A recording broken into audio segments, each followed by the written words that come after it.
আসসালামু আলাইকুম ওয়া রাহমাতুল্লাহ। প্রিয় দর্শক শ্রোতা, আশা করি আপনারা সবাই ভালো আছেন। আজ আপনাদের একটি ভৌতিক ঘটনা বর্ণনা করব। রাত তখন ৩টা। লেখক হাবিবুল বাশার। আজ প্রথম পর্ব দেওয়া হল। ভৌতিক বলে আসলেই কি কিছু হয়, নাকি এটি শুধুই মানুষের মনের ভুল? যদি ভৌতিক বলে কিছু নাই থাকে, তাহলে আমরা কেন এটাকে এত ভয় পাই? ভয় পেতে গেলে তো এর কোনো ভিত্তি থাকা উচিত, তাই না? মানুষের মন কি তাহলে কেবল কল্পনাই তৈরি করে ভয় পায়, নাকি এর পেছনে কোনো অজানা সত্য লুকিয়ে আছে? এ প্রশ্নের উত্তর কি আমাদের কাছে আদৌ আছে, নাকি এই ভয় কেবল প্রাচীন বিশ্বাস আর গল্পের মধ্যে সীমাবদ্ধ? ভৌতিকের প্রতি মানুষের আকর্ষণ যতটা, তার চেয়েও বেশি হয়তো অজানা বিষয়কে ঘিরে থাকা রহস্য আর ভয়। তাহমিদ একজন খ্যাতনামা সাংবাদিক। যুক্তির ওপর ভরসা করে চলা এই মানুষটির টিভি অনুষ্ঠানের নাম ছিল কি ভৌতিক ও অভৌতিক। প্রতি রাত ১-২টায় সম্প্রচারিত এই অনুষ্ঠানের মূল লক্ষ্য ছিল ভৌতিক ঘটনার পেছনের সত্যতা উদ্ঘাটন করা। তবে মজার ব্যাপার হল, তাহমিদ নিজেই কখনো ভূত বা অশরীরী কিছুতে বিশ্বাস করত না। একদিন অফিসে সহকর্মী রাসেলের সঙ্গে এই নিয়ে তর্ক শুরু হয়। রাসেল বলল, তাহমিদ ভাই, এসব অলৌকিক জিনিস কিন্তু সত্যি হয়। আমি নিজ চোখে দেখেছি। তাহমিদ হেসে তাচ্ছিলের সুরে উত্তর দিল, আপনি কি বলতে চান? ভূত বলে কিছু পৃথিবীতে আছে? ভূত কি না বলতে পারব না, তবে তারা অশরীরী। তাহমিদ কিছুটা বিভ্রান্ত হয়ে বলল, এটা কেমন কথা? ভূত না, কিন্তু অশরীরী? এটা কি ধরনের যুক্তি? রাসেল বলল, না, আমি সেটা বোঝাতে চাইনি। তাহলে এবার একটু চুপ করবেন?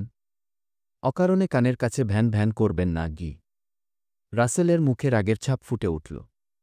আপনি বিশ্বাস না করতে পারেন, কিন্তু এগুলো যে সত্যি হয়, তা আমি আমার নিজের চোখে দেখেছি। তাহমিদ তাচ্ছিল্য ভরে বলল, আপনি কি বলতে কি দেখেছেন? তা আল্লাহই ভাল জানে। রাসেল কিছুটা ক্ষুব্ধ কণ্ঠে বলল, কিন্তু যদি এগুলো মিথ্যে হতো, তাহলে আমার প্রিয় বন্ধুকে এই পৃথিবী ছেড়ে যেতে হতো না।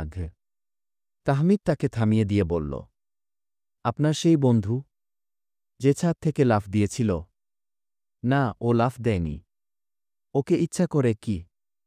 তাহমিদ মাঝপথে তাকে থামিয়ে বলল, ভূত ওকে ফেলে দিয়েছে, তাই তো? রাসেল কণ্ঠ উঁচু করে বলল, হ্যাঁ, সেরকমই ব্যাপারটা। তাহমিদ মৃদু হেসে বলল, আপনার সেই বন্ধু তার চাকরি হারিয়ে হতাশায় লাফ দিয়েছিল, আর মানুষ এটাকে ভূতের কাজ বলে চালিয়ে দিয়েছে। রাসেল এবার সত্যিই রেগে গেল। বলল, আপনার সামনে যেদিন কিছু ঘটবে, সেদিন বুঝবেন এগুলো কোনো গল্পকাহিনী নয়। রাসেল চলে যাওয়ার পরও তাহমিদের মাথায় কথাগুলো ঘুরপাক খেতে লাগল।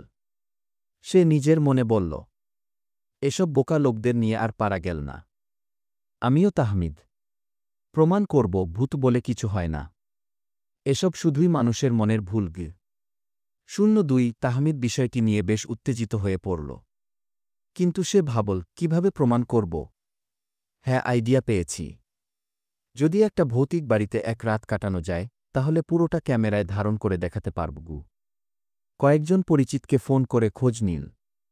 জানা গেল, একটি গ্রামে এমন একটি পুরনো বাড়ি আছে যেটি নিয়ে বহু গুজব রয়েছে। গ্রামের মানুষ বলে, রাতে ওই বাড়িতে গেলে কেউ আর ফিরে আসে না। বাড়িটি অভিশপ্ত। এই কথাগুলো শুনে তাহমিদের কৌতূহল আরও বেড়ে গেল। সে ঠিক করল, এই বাড়িতেই এক রাত কাটাবে। যা কিছু ঘটবে তা সে ক্যামেরায় ধারণ করবে। আজ এই পর্যন্ত। পরবর্তী ঘটনা পরের ভিডিওতে আপলোড দেওয়া হবে। আল্লাহ হাফেজ, ভাল থাকবেন।